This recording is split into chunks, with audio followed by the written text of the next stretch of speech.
아침 이슬은 1971년 가수 양희은이 발표한 노래인데요. 그해 아름다운 노랫말로 상을 수상하기도 했습니다. 그런데 정부는 1975년 이 노래를 가사와 곡이 시기적으로 부적합하다는 이유로 금지곡으로 지정했습니다. 정말로 아침 이슬은 가사와 곡이 문제가 있었을까요? 그건 아니었습니다.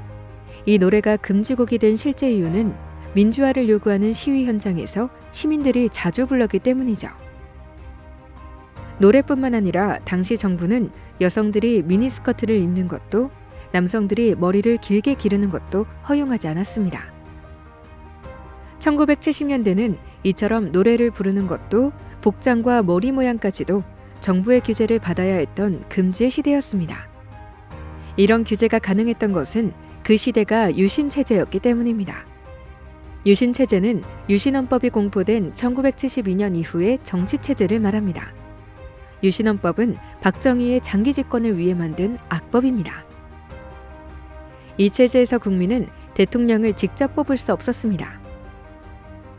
전국에서 선발된 박정희 지지자들이 통일주체국민회의라는 이름으로 체육관에 모여 정보기관의 감시 속에 대통령이 선출되었습니다.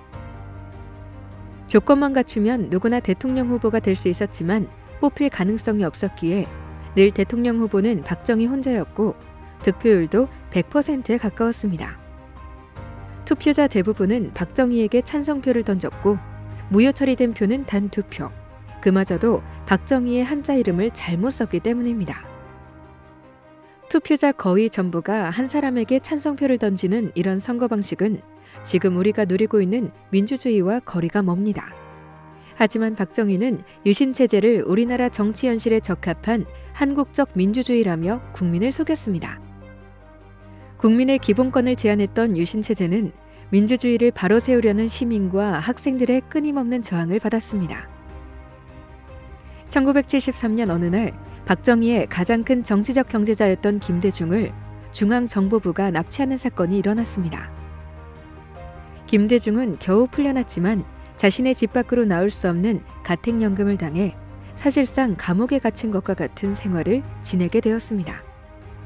이 사건이 알려지면서 김대중 납치 사건의 진상규명을 요구하고 유신체제에 반대하는 학생 시위가 전국으로 퍼져나가기 시작했습니다. 1974년에도 학생들의 시위가 계속되자 박정희 정권은 긴급조치를 발동했습니다. 민주주의 국가에서 헌법은 국회에서 주관하고 헌법을 개정할 때 국민은 자신의 목소리를 낼 수 있어야 합니다. 그런데 정부는 긴급조치로 이 모든 것을 막았을 뿐만 아니라 심지어 법관의 영장 없이 긴급조치를 위반한 사람들을 체포했습니다. 법을 지키지 않은 것은 유신헌법에 반대하는 국민이 아니라 긴급조치를 통해 권력을 유지하려고 했던 박정희 정권이었습니다. 유신체제에 대한 반대운동이 커질 때마다 박정희 정권은 긴급조치를 앞세워 국민을 탄압했고 1975년에는 긴급조치의 결정판인 9호가 발령되었습니다. 이 조치에 따르면 긴급조치의 시행을 담당하는 장관의 명령과 조치는 사법적 심사의 대상이 되지 않았습니다.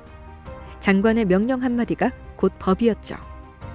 뒤이어 고등학교와 대학교에는 학도호국단이라는 조직이 만들어지고 학생들의 자치조직이었던 학생회가 폐지되었습니다.